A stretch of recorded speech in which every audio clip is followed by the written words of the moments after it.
27°C তাপমাত্রায় ও 750 millimetre পারদচাপে 10 millilitre আয়তনের carbon dioxide গ্যাসে কয়টি অণু থাকে? কোনো একটি গ্যাসের আয়তন জানা থাকলে আমরা কিন্তু সেই গ্যাসের অণু সংখ্যার মানটা বের করতে পারি। এখানে যে আয়তনটা জানা আছে এটা হলো 27°C তাপমাত্রায়। তো আমরা যে সূত্রটা জানি মোল সংখ্যার সেটা হলো 0°C তাপমাত্রার জন্য, এবং সেই সূত্রটি হলো W/M N/6.023 × 10⁻23 এবং আয়তন V/22.4 লিটার। তো এই সূত্রটাতে যে আয়তনটা দেওয়া আছে এক মোল পরিমাণ গ্যাসের আয়তন সেটা হলো 22.4 লিটার, আর এটা হলো প্রমাণ তাপমাত্রা ও চাপে।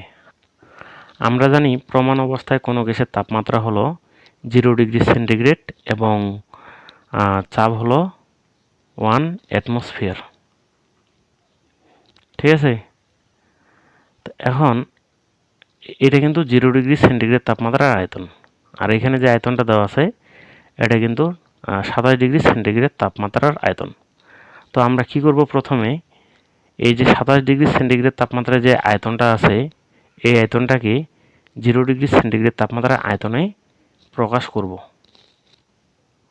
তখন আমরা গ্যাসের অণু সংখ্যাটা এই সূত্রের মাধ্যমে বের করতে পারবো। ওকে, তো এখানে যে তাপমাত্রাটা দেওয়া আছে এটা ধরলাম T1 27°C। এটাকে আমরা কেলভিনে প্রকাশ করব 273 যোগ করে 300 কেলভিন। আর চাপ দেওয়া আছে, এই চাপটা P1 ধরলাম 750 মিলিমিটার পারদচাপ, এবং আয়তন দেওয়া আছে V1 = 10 মিলিলিটার।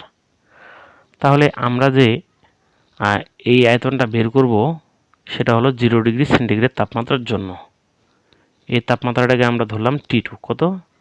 0°C তাপমাত্রা বা 273 কেলভিন। আর চাপ দেওয়া আছে 1 অ্যাটমসফিয়ার, তো এটাকে আমরা P2 ধরব 1 অ্যাটমসফিয়ার। 1 অ্যাটমসফিয়ারকে আমরা মিলিমিটার পারদচাপের প্রকাশ করলে আমরা জানি 1 অ্যাটমসফিয়ার সমান 760 মিলিমিটার পারদচাপ। এখন আয়তনটা কত হবে? V2 = what?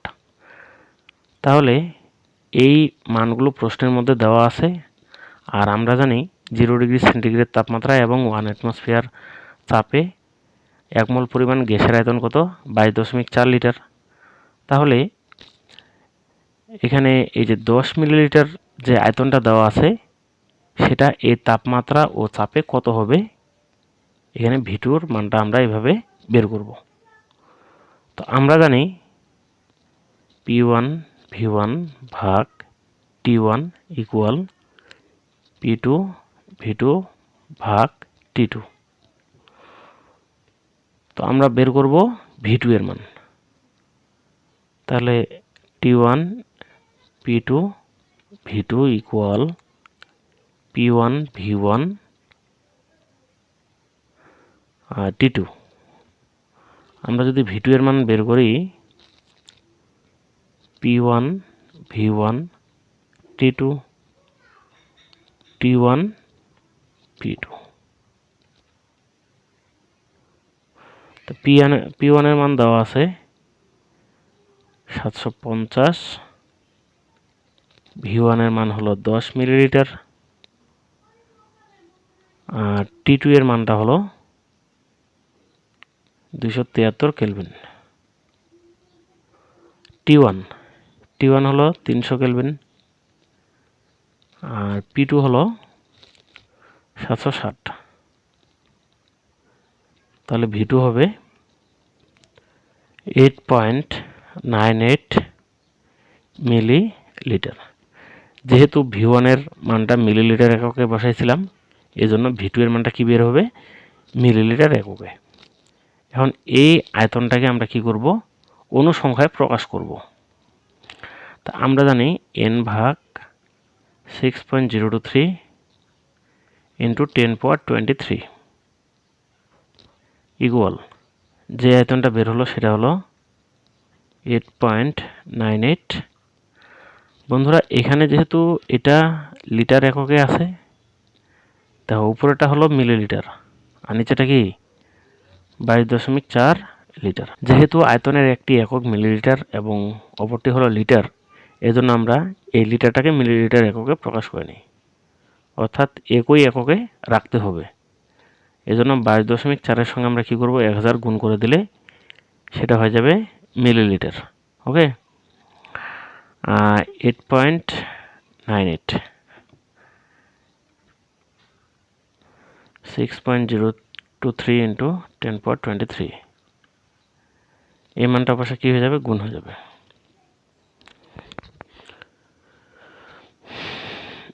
n equal 6.023 into 10^23 into 8.98 ভাগ 22.4 ইন্টু 1000। তাহলে অ্যান্সারটা হবে n ইকুয়াল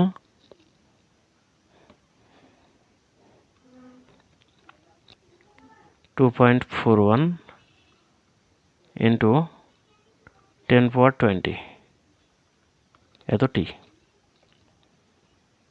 এটাই অ্যান্সার।